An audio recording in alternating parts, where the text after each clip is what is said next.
로마서 묵상하기. 육신의 자녀, 약속의 자녀. 로마서 9장 6절 하반부에서 8절. 이스라엘에게서 난 그들이 다 이스라엘이 아니요 또한 아브라함의 씨가 다 그의 자녀가 아니라 오직 이삭으로부터 난 자라야 내 씨라 불리리라 하셨으니 곧 육신의 자녀가 하나님의 자녀가 아니요 오직 약속의 자녀가 씨로 여기심을 받느니라. 유대인들은 선민이라는 자부심을 가지고 살았습니다. 그러나 그들은 십자가의 복음을 받아들이지 않았습니다. 하나님이 주신 율법을 지켜야만 구원받는다고 고집하면서 율법 외에 나타난 하나님의 의를 거절했던 것입니다. 하나님이 택하신 백성이 어떻게 하나님의 복음을 받아들이지 않고 하나님의 일하심을 그렇게 무시한 것일까요?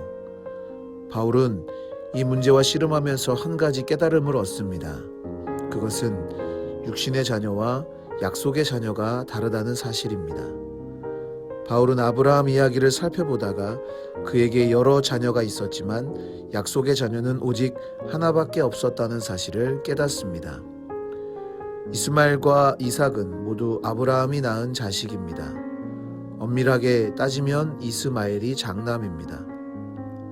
실제로 아브라함은 이스마엘을 상속자로 삼으려고 했습니다. 그러나 하나님은 이스마엘이 아니라 이삭을 선택하셨습니다.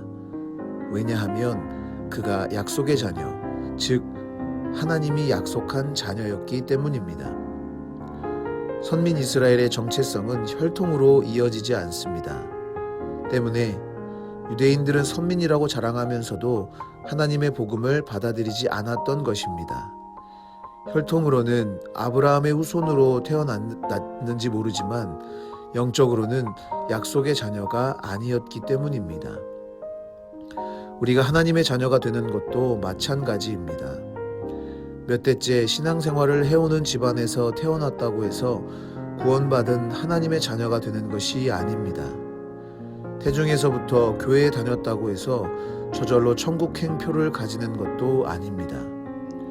우리가 구원받아 하나님의 자녀가 되는 것은 오직 하나님이 결정하십니다.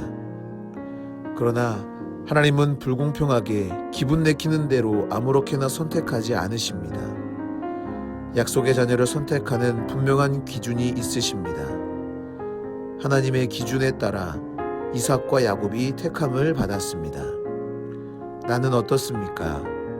하나님의 자녀요, 하나님 나라의 상속자라는 확신이 나에게 있습니까? 오늘도 구원받은 감격과 즐거움으로 하나님 앞에 나아갑니까? 그렇다면 나는 약속의 자녀입니다. 교회에 출석하는 것이 약속의 자녀라는 증거가 아닙니다. 하나님의 은혜 안에서 신앙생활하는 것이 바로 그 증거입니다. 묵상 질문. 나는 약속의 자녀로서 분명한 정체성을 가지고 있습니까? 오늘의 기도. 모태신앙을 자랑하지 않게 하옵소서. 먼저 택함받은 은혜를 기득권으로 여기지 않게 하옵소서. 약속의 자녀가 되어 누군가에게 복음이 흘러가는 통로로 선택받았음에 감격하며 신앙생활하게 하옵소서. 예수님의 이름으로 기도합니다. 아멘.